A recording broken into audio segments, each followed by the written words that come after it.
Bonjour frères et sœurs, merci de votre fidélité. Jésus s'avance vers le Jourdain pour rejoindre les foules qui venaient se faire baptiser par Jean-Baptiste.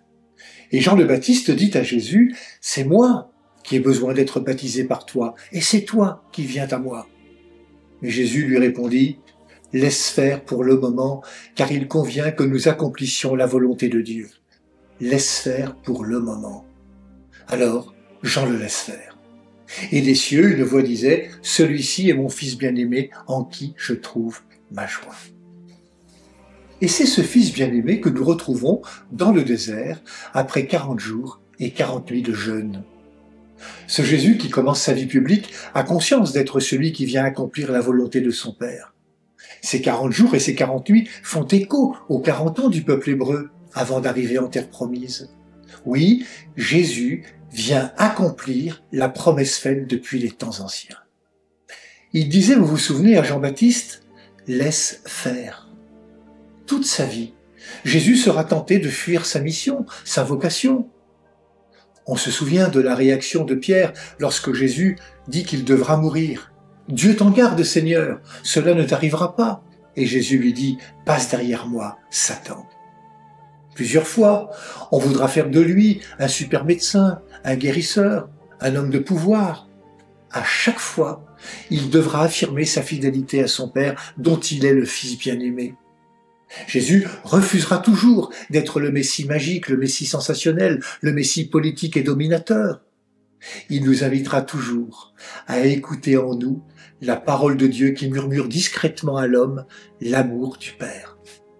Ainsi, Jésus, qui est conduit au désert par l'Esprit, va être éprouvé, tenté, comme chacun d'entre nous.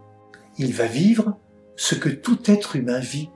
Il accepte l'expérience de la fragilité. Cette incarnation, c'est le choix de Dieu. Jésus s'inscrit dans la vie humaine. Il prend au sérieux cette vie jusque dans ses épreuves. Ces épreuves sont signifiées aujourd'hui par ces 3 tentations de l'Évangile qui font écho aux épreuves du peuple hébreu dans le désert. L'expérience du désert nous montre que nous sommes en manque existentiel. Nous avons soif, nous avons faim.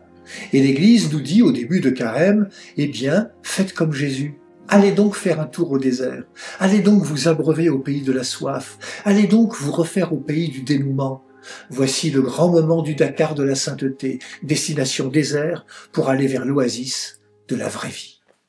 Autrefois, l'itinéraire d'Israël à la sortie d'Égypte avait été jalonné par des épreuves que le désert semblait répéter en écho.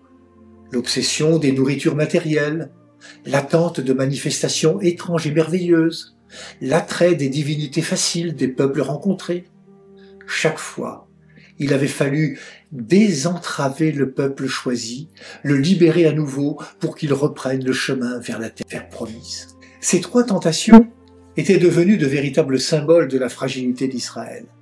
Que de fois, il avait voulu se donner un Dieu qui donnerait le pain, imposerait sa présence par des exploits et sensations, et exercerait un pouvoir triomphal sur les nations du monde.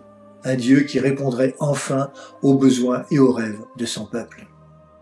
Dans son voyage ici-bas, dira saint Augustin, notre vie ne peut pas échapper à l'épreuve de la tentation, car notre progrès se réalise par notre épreuve.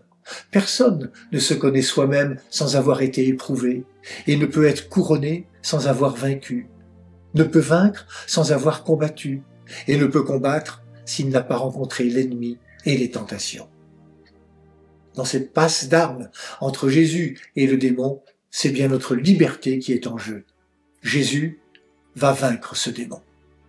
En appelant notre confiance, en nous appelant à le suivre, Jésus, homme libre, nous dit une fois encore, « N'ayez pas peur, car ce désert de la tentation est aussi le désert de la libération. » Bonne marche vers Pâques à toutes et à tous, prenez bien soin de vous et des autres.